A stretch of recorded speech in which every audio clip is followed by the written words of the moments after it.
What happens when you realize love might not actually be enough? That's the question Boy Meets World forces Cory and Topanga to confront in Torn Between Two Lovers, an episode that starts with a simple crush and ends with one of the coldest breakup lines in sitcom history. And the worst part? Nobody's really the villain here, because this episode isn't about cheating, it's about uncertainty and emotional maturity. About realizing that loving someone and feeling completely sure about them are not always the same thing. And honestly, watching this as an adult hits very differently. So, let's talk about it.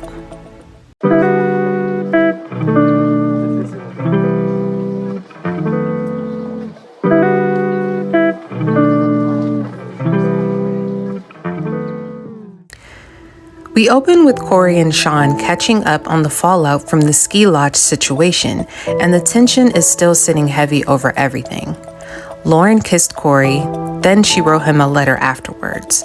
Then Topanga found out. And now everybody is trying to act like the situation is smaller than it really is. Cory keeps minimizing it, telling Shawn it was just a conversation between two people. That's the version of events he's holding on to because admitting it means forcing him to confront what that says about his relationship. Meanwhile, Shawn decides to handle the situation the only way Shawn Hunter knows how, by interfering with absolute confidence and very little emotional qualification. He talks to Cory and Topanga separately, hypes each of them up, and somehow convinces both of them to meet at Chubbie's after school. Topanga takes a little more convincing, but eventually she agrees. Cory and Shawn are sitting at Chubbie's waiting for Topanga's arrival, until Lauren walks through the door first.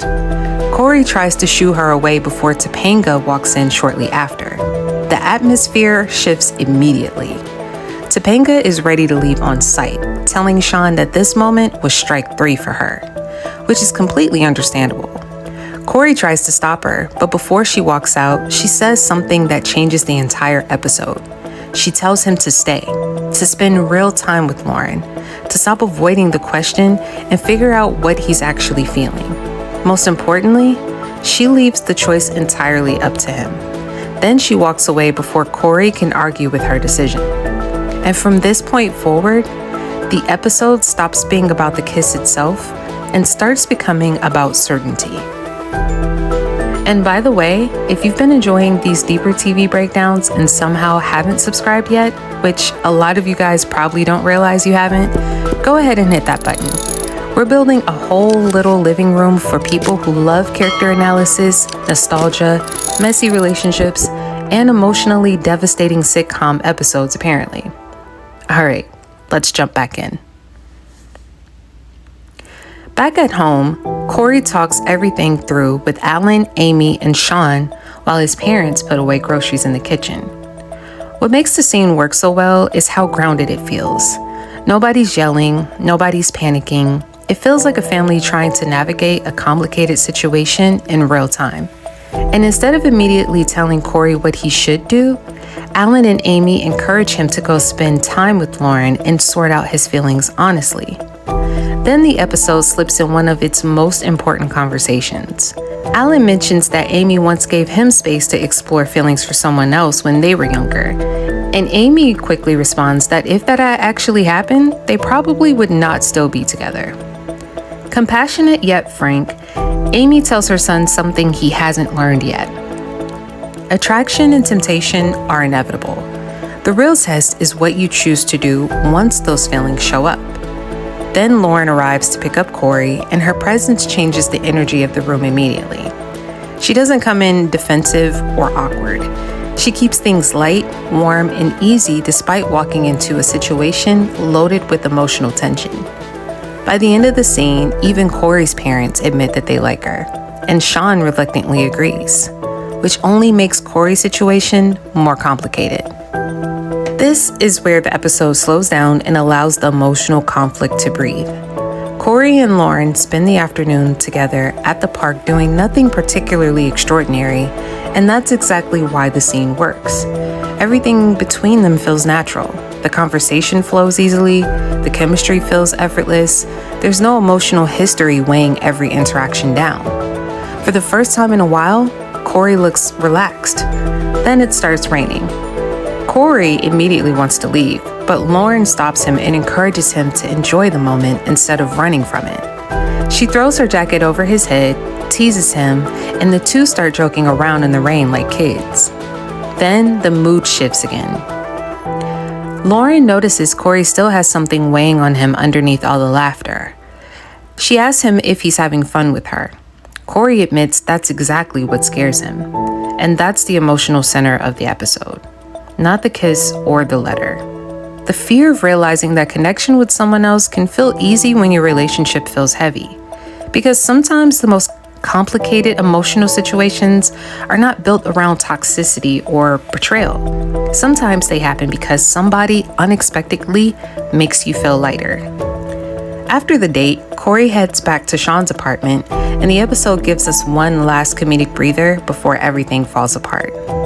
Shawn pulls out jelly beans and a balancing scale and starts trying to calculate Cory's feelings like he's solving a science experiment. It's ridiculous. It's chaotic. Very classic Cory and Shawn. But underneath the comedy, Cory finally says the thing that he's been struggling to admit all episode. Yes, he likes Lauren, but he can live without Lauren. He cannot live without Topanga. To Cory, that realization feels definitive. He believes he's finally has clarity. So he decides he's ready to go fix everything. Back at Chubbie's, Cory finally tells Topanga the complete truth. Not a softened version, not a defensive version, just the truth. Yes, he did feel something with Lauren. Yes, the date mattered. Yes, part of him was confused. But none of that changed how deeply he loves Topanga. He tells her that what they have is bigger than a temporary emotional connection, that nobody else compares to her, that he chooses her completely. And you can tell he means every word. Then Topanga quietly breaks his heart anyway. What makes the scene so effective is that Topanga's reasoning feels painfully human. She explains that people approach her too. She's experienced temptation as well. But through it all, she remains certain about Cory. She reminds him that she stayed in Philadelphia instead of moving back to Pittsburgh with her parents because she genuinely believed that they were meant to be together. Cory apologizes, finally recognizing how much certainty and sacrifice Topanga poured into their relationship. And then she explains the one thing she cannot move past. She forgave him for his intimacy with Lauren, the kiss, and the letter.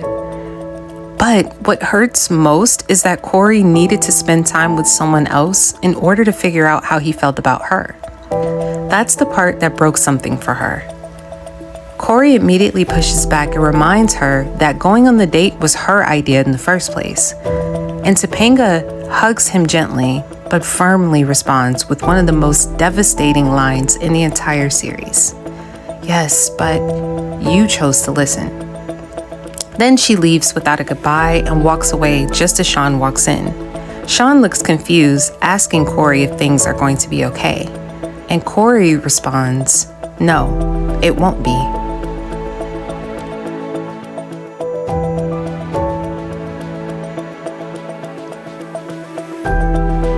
Something we see consistently with Cory throughout this series is that he has a hard time trusting himself without someone else co-signing his decisions.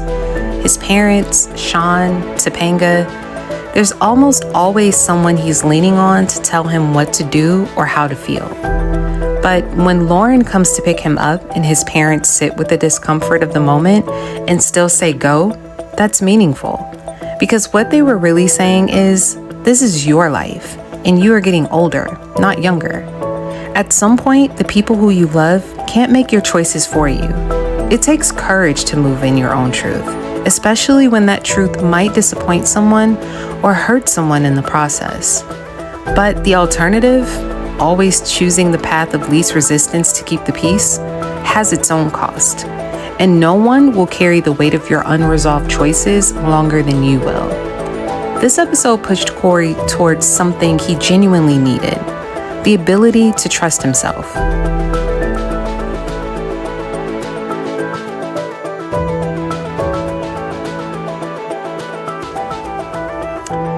There's a version of this breakup scene that gets read as Topanga being contradictory, saying one thing and meaning another.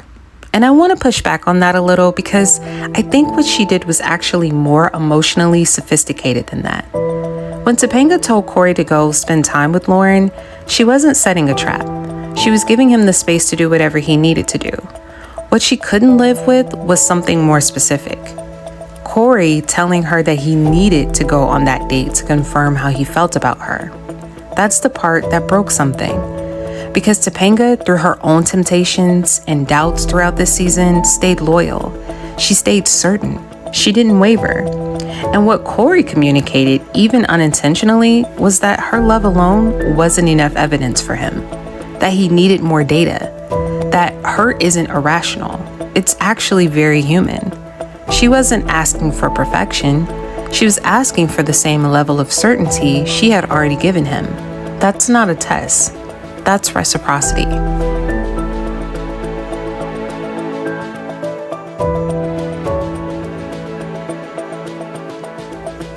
And this isn't shade toward Shawn. Genuinely, he's one of the most compelling characters in this whole series.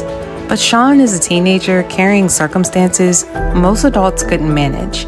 And he's being asked to guide his best friend through one of the most emotionally complex situations either of them have ever faced. He doesn't have the life experience. He doesn't have the relationship experience. And what Cory and Topanga have is not a typical high school relationship. Childhood friends who fall in love and eventually get married is not the standard template most people are working from. It happens, but it's rare. The emotional weight of that kind of history is something Shawn genuinely could not have understood at that point in his life, although he aspired to have a love like Cory and Topanga's. He wanted to help. He always wants to help.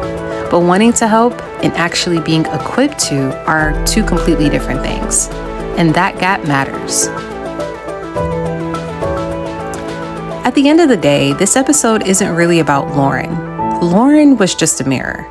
She reflected something back to Cory and to Topanga that was already there, already unresolved, and already waiting to surface.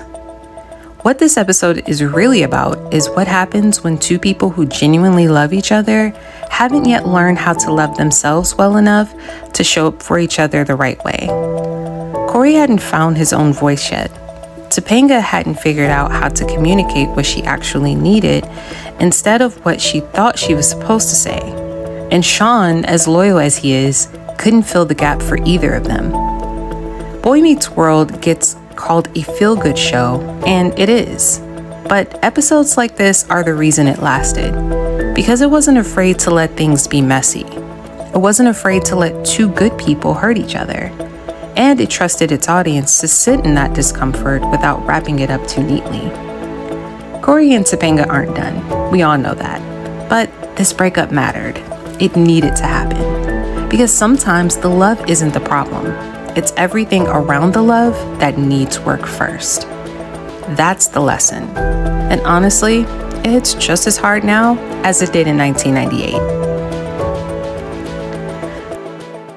So now I want to hear from y'all. Do you think Topanga made the right decision? Or do you think Cory deserved more grace here? Let me know in the comments because I already know this episode has carried many debates for fans over the years.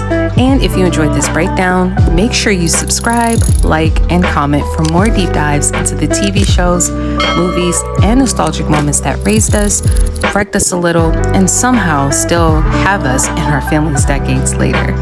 Until next time, stay safe, take care of yourselves, and I'll see you in the next one.